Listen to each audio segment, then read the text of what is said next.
નડિયાદ અકલાચા road પાસેથી રેનો duster કારમાં વિદેશી દારૂનો જથ્થો પકડાયો.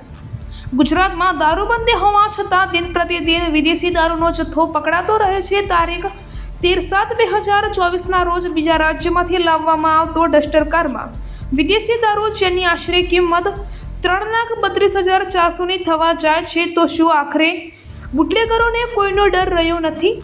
કેવી રીતે ગુજરાતમાં એક શહેરથી બીજા શહેરમાં દારૂનો સપ્લાય થઈ રહ્યો છે?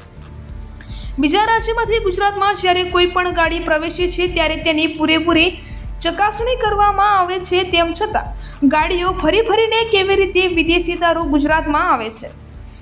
જે ગાડીમાં વિદેશી દારૂ પકડાયો તે ગાડી હરિયાણા પાર્સિંગ એટલે કે બીજા રાજ્યની પાર્સિંગની ગાડી ગુજરાત રાજ્યમાં દારૂ ભરીને આવે છે.